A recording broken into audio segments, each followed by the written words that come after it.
Alors, il y a 3 éléments importants à planifier lorsque vous voulez vendre votre propriété. La première question, c'est le timing. À l'occasion, il y a des gens qui vont attendre le bon moment pour vendre leur propriété en se disant le meilleur temps de l'année, ça va être le mois de janvier, le meilleur temps de l'année, ça va être le mois de mai, le mois de mars. La réalité, c'est que le meilleur timing pour vendre votre propriété, c'est maintenant. Si vous voulez attendre un meilleur timing, vous risquez juste de vous retrouver soit dans un marché où il y a plus de propriétés à vendre, plus de compétition, ou dans un marché qui est moins bon que ce que vous savez aujourd'hui. Alors, la règle numéro 1, si vous voulez vendre votre propriété, le meilleur timing, c'est maintenant. Quitte à avoir une date d'occupation qui serait plus tard dans le temps, on peut déjà le déterminer d'avance. La deuxième chose qui est importante pour planifier la vente de votre propriété, c'est ayez déjà un plan de match en tête. Si vous vendez votre propriété, assurez-vous de déjà savoir où vous voulez aller, qu'est-ce que vous voulez faire, quel est votre plan de match.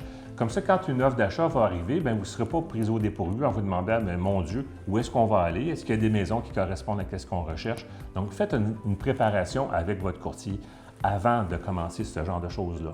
Et la troisième chose, pour planifier la vente de votre propriété, qui est probablement la plus importante, engagez un courtier immobilier compétent et professionnel.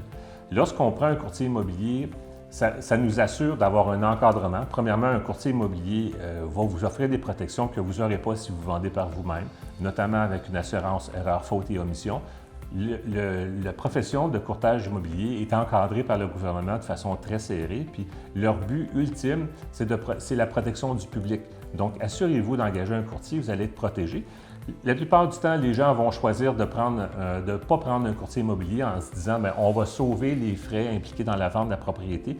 La réalité, c'est que la plupart du temps, quand on regarde combien est-ce qu'il reste d'argent au final, engager un courtier immobilier, souvent, il va vous rester plus d'argent dans vos poches que si vous le faisiez par vous-même. Puis en plus, vous sauvez tout le tracas puis les inconvénients qui pourraient incomber à faire le travail par vous-même. Donc, ce sont les 3 éléments les plus importants. Le timing, avoir un plan de match et d'engager un courtier compétent et professionnel.